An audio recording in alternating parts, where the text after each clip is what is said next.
sinusubaybayan at inoobserbahan itong impeachment. May epekto ba ito sa ating bansa? At kung meron, mga kasama, ano ang mga posibleng epekto na maidudulot nitong impeachment trial laban kay Vice President Sara Duterte? At maging sa bawat Pilipino. Nasa linya po natin ngayon si Dr. Froilan Calilan, political analyst. Dr. Froilan, good morning.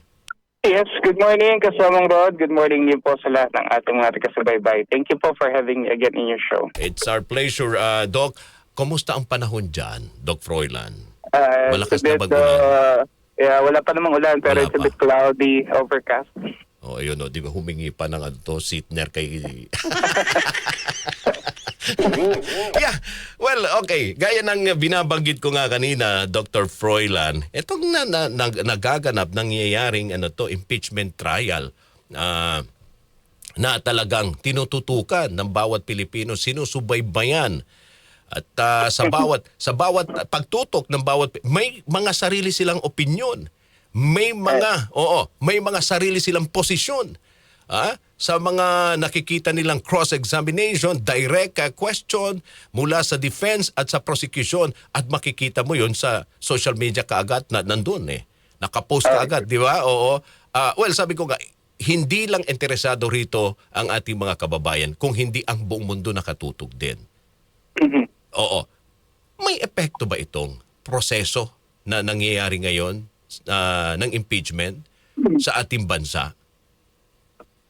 Well, kung titingnan natin, since you're actually talking about the international appeal nitong impeachment proceeding na to, definitely may malaki itong epekto sa ating international image, as a country that advances very well the democratic principles. An impeachment is a very important mechanism to attain that primarily, kasi ang tinatalakay natin dito sa impeachment primarily is accountability and justice, and I think this is a very, very important mechanism for any democratic society na maisaalang-alang natin yung pagkakaroon natin ng pananagutan. And I think this also sends a very good signal, a very good impression to the international community that we are a nation, though we are noted for being a corrupt, laden government or society for a long time. At least it shows that we are trying to correct the misgivings of the past, so that we will be able to have a better future ahead. And this is one corrective mechanism by which we're able to do that kapag nagkakaroon tayo ng mga kahalintulad na pagdinig. So ipinapakita nito sa international community that we are not condoning any form of illicit, corrupt, and complicit activity. Rather, we are using state instrumentalities and resources of the government, exhausting every legal means possible para mapanagot natin yung mga allegedly mga tinitingnan natin na nagkakasala sa ating lipunan. Opo. Isa po bang positibo yan o negatibong impresyon?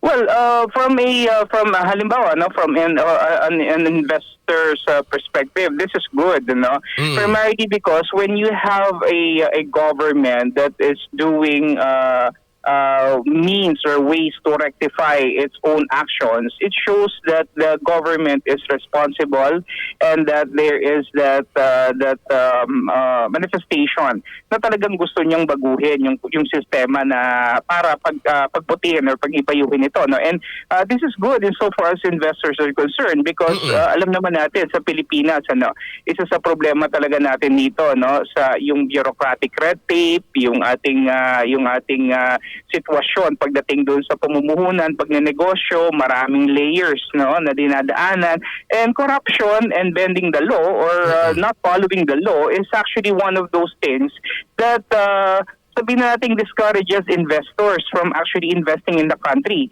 So when they actually feel that the government is doing the right thing, the right action, which is of course trying to like in this case, we're trying to see the guilt in officials, even if they are highest or high officials of the country, it creates patterns of confidence, na yung kanilang pera, kung mamumuhunan man sila rito sa Pilipinas, maaari talagang maging maganda yung resulta dahil nawawala or nababawasan na itong mga bureaucratic tendencies sa ating bansa. Oo. Sa aspeto ng political, okay. May ano ba ito? May epekto din sa pananaw, no? Sa buong mundo. Well, definitely, yes. From a political context, yun nga, dahil nga tayo ay kinikilala bilang isang bansa na talagang may parubdob na pagmamahal sa demokrasya at ipinakita na natin ito sa maraming pagkakataon. Nagkaroon tayo ng EDSA People Power 1 which was admired by the whole world when it happened in 1986.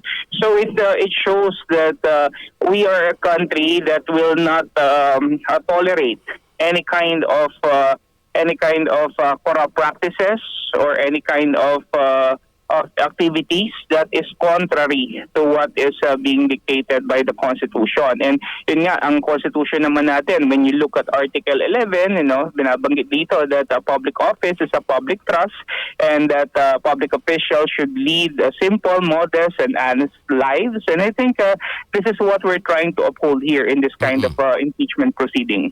Pero kakaumpisa pa lang ng ng impeachment trial, Doc Froilan Wala pa ngang resulta, wala pang desisyon, no? Right. Kaugnay dun sa mga alegasyon laban kay Vice President Sara Duterte. So paano natin masasabi na ito isang magandang senyales, no, para sa buong mundo na tayo ay naninindigan at yung nais ng pagpapanagot sa mga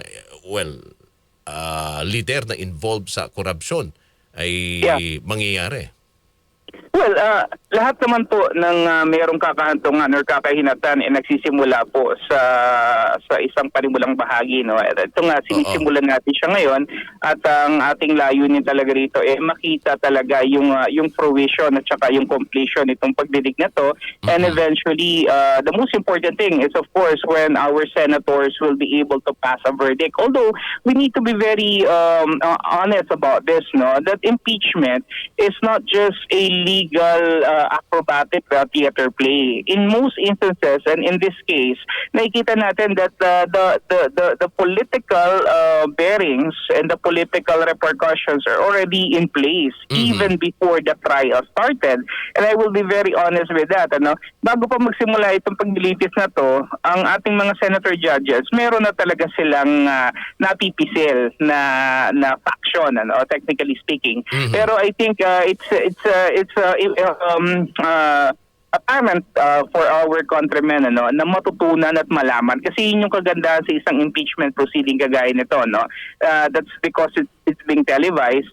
Marami sa ating mga kababayan natututo, no, at nalalaman nila halimbawa yung mga legal jargons, legal terminology, yung mga dating hindi nila siguro alam like res ipsa ligatur halimbawa o yung mens rea o kaya yung subpoena desus tecum, subpoena ad testificandum. I mean, they're becoming more and more knowledgeable about these things. And I think it's also important na whether the prosecution or the defense will actually lay their case well, it will also have a significant effect on the decision that will later on be formulated amongst our senator judges. Kasi kung talagang insurmountable halimbawa yung ebidensya and you're still going to vote for acquittal, mukhang may problema tayo rito institutionally speaking. At saka meron ding epekto to sa kanilang political capital.